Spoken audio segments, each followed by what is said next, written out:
The second episode of Season 4 of The Boys opens with Will Ferrell and A-Train filming a scene in which Ferrell plays Coach Brink. When the scene ends, the latter is not pleased with how his family is portrayed in the script. However, Noir too speaks with A-Train during an intermission. Noir can't seem to stop talking. Even when you want him to stop, he talks about the killings and how crazy the whole thing is. He is urged by A-Train to remain silent and to keep his mouth shut. Will he though? Huey's father is receiving care from Annie and Huey at the hospital. Though he hasn't seen his mother since he was 6, she is present as well. She reportedly signed a DNR and has legal authority over Huey's father. After a year or so of conversation, his mother thinks she can manage this. But Huey has had enough and departs. After the protest, Frenchie and Colin eventually start dating in another place. After giving him some TLC, Frenchie gives him a hug before they separate. It's obvious that there are feelings between them because Colin was hurt during the riot, but Frenchie is being reserved. Regarding Kimiko, she continues to have difficulty speaking and consults with a therapist regarding her speech. She breaks her arms off the chair and storms out when the conversation turns to her parents. Kimiko arrives back at the boys' headquarters amid a heated dispute. MM decides that Butcher is out based on an executive decision. Although Huey isn't exactly thrilled about it, he knows he is outnumbered and that if he sticks with Butcher, he will also be eliminated. Ryan is shown off in a new outfit at Vought HQ. Sage disagrees with the notion that Homeboy is a miniature version of Homelander, even though everyone else is in favor of it. She makes the point that since he is a born Soupy, his identity ought to reflect that. She introduces the issue of race, saying that Ryan ought to emulate the white boy loners who have a history in Hollywood, especially now that he's taking on a PG film. Following the meeting, Sage also offers some words of encouragement to the Deep, telling him not to put up with Ashley's disrespectful behavior. Deep dismisses it, saying it's just that time of the month for her, but Sage makes a good effort to encourage him. In fact, Deep threatens Ashley at the lunch table with his newly acquired confidence. He feels empowered right away. The group follows her as they all go to TruthCon to conduct reconnaissance. Butcher is already there when they get there. He grinned, explaining that he's just an ordinary private citizen who can't exactly be turned away, so he goes along with them. Sage's true motivation for coming is to meet with Firecracker, a soup who frequently promotes conspiracy theories and extreme viewpoints on her own vlog. This fits her definition of selling purpose,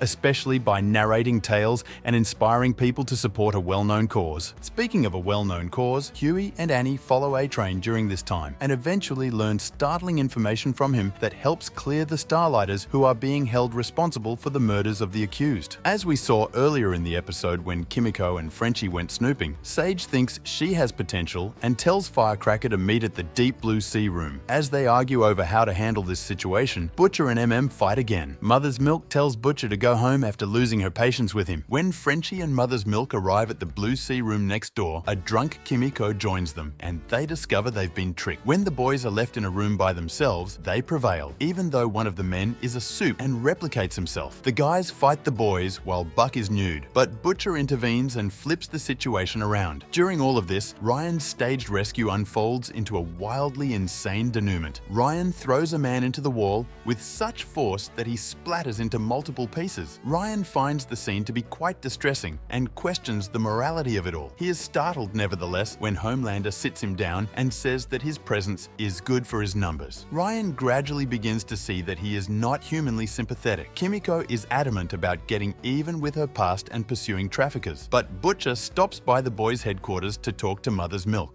The two have an open discussion about the past, covering Butcher's errors and the perilous TruthCon mission and how it all transpired. Dedicated to doing the right thing by Ryan, Butcher wants in, but MM tells him it's too little, too late, and refuses.